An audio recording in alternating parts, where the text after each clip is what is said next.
Today we're going to talk about photography composition. And composition, although a pretty simple concept, it can really make or break your photography. And you could be a master of camera operation and you could have all the perfect settings and lightings, but if you can't get the composition right, your photos will never look great. And now some of you might think, isn't photography a form of art and isn't everything subjective? That's somewhat true, but if you think of music, for example, there are certain combinations of sounds or pitches that we universally find harmonious and pleasant to hear. And you don't have to be a trained and educated musician to understand the difference between good music and the sound of someone just banging on the random keys on the piano. And it's the same in photography and any sort of visual arts. There are certain universal rules we can follow and the mistakes to avoid to make our images look more pleasant. Now, when you think of composition, you might be already familiar with things like the rule of thirds or the golden ratio. But there are far more important things that not a lot of people think about. And all these rules sound pretty simple when you hear them, but sometimes it can be a bit tricky to figure out how to apply those to your work. So that's what we're going to talk about today, so let's get started. So the first thing you have to do when you're taking a photo is to define your subject. And I know that may sound a little simple and obvious, but it's an important part of your composition. You could be taking a picture of a person or a car or a building or food. You need to define your subject and create visual hierarchy. What you're doing is creating a focal point for the viewers, giving the viewers something to look at. You cannot apply the rules of composition if you don't know what your subject is. What is the most important element on your photo? What is the story? Why do you want people to look at your photo? And once you've created a focal point, you need to figure out how to emphasize it. If everything in your frame had the same levels of hierarchy, either because everything was fighting for attention or because nothing was interesting, you're practically staring at a blank wall. You need to think about the relationships between big and small, far and close, and the background and foreground, the light and shadow. What do you want your viewers to see first, and then what next, in what order? You see, our brains are very good at filtering out unnecessary information. As we walk around the streets or drive around every day, we don't remember the faces and outfits of every single person we see, or all the cars, or all of their license plates, or all the billboards we see, unless there's a reason to. You need to give your viewers the reason to look at your photos, the reason to pay attention and draw themselves into your photos. And I'm not talking about the attractiveness of the content itself, I'm strictly talking composition today. Think about when you're building a furniture or setting up new electronics.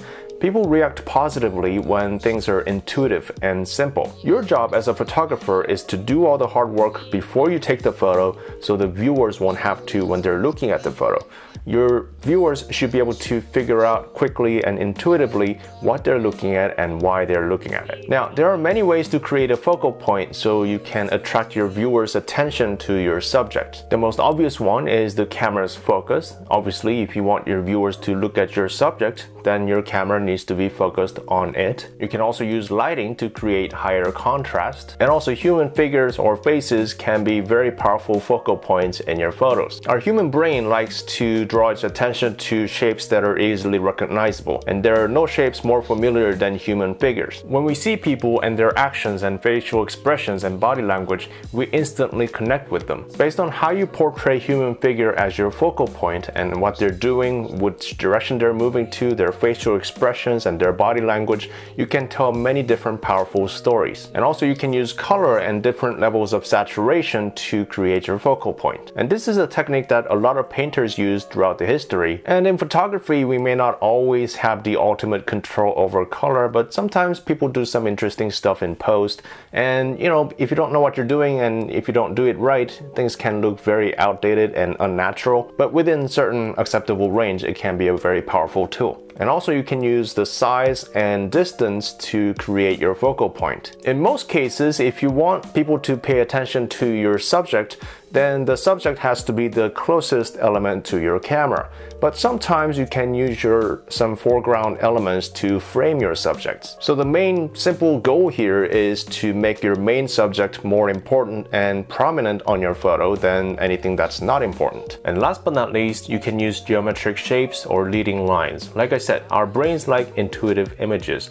Lines and shapes can introduce order to your images. It's ideal to place your focal point at the end of your vanishing point point, but sometimes the shapes and lines themselves can be major elements too. Now, this is where we can talk about where to place your subjects and focal points within your frame. Let's go back to the rule of thirds for a second. That's always a good place to start. You're probably all familiar with the rule of thirds, but in case you're not, let me explain real quick. The rule of thirds is dividing your frame into thirds, both horizontally and vertically, basically into 9 rectangles.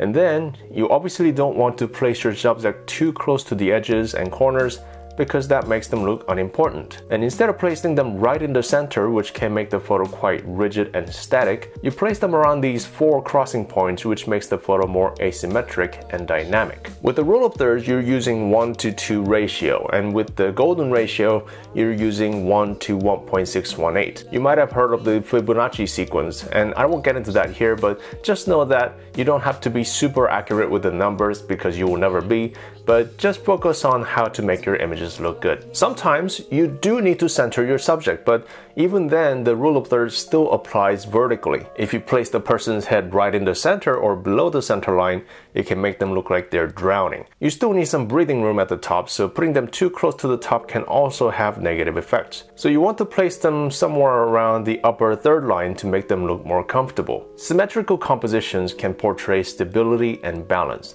It also makes it really obvious to the viewers what they should pay attention to. But like I said, you just need to be careful so that the image is well balanced vertically and the center axis is perfectly straight and centered, because if you get that wrong, the whole stability thing is out the window. But very rarely what you take pictures of will be perfectly symmetrical.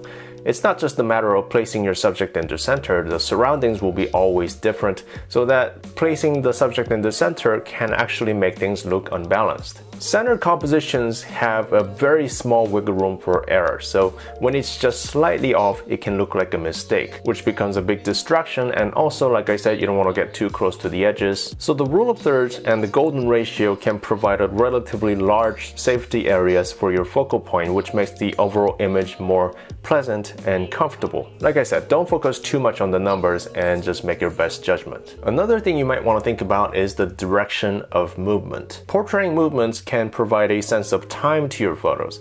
Our brains always like to fill in the blanks and make up stories. Again, it is our job as a photographer to guide the viewers from the past and the present and the future. You want things to make sense. When a person's walking or looking at a direction, the viewer's focus can also shift to that direction. So it's nice to open up a bit of room for it instead of pushing the emphasis off the frame. Also, always remember that you have the option to shoot from different angles. You don't always have to shoot from your eye level. Just simply giving different perspectives can really elevate your composition. Like I keep saying over and over again, do the work for your viewers. Move your feet. You can't be lazy and be a good photographer. Now, there are many other quote-unquote rules like the golden spiral and the golden triangles, but don't pay too much attention to that. You don't have to memorize all that. You don't have to memorize all those shapes and try to find subjects that fit in those frames. It's a total waste of time. It's basically the same thing as the golden ratio and the rule of thirds. If you just master the rule of thirds or the golden ratio,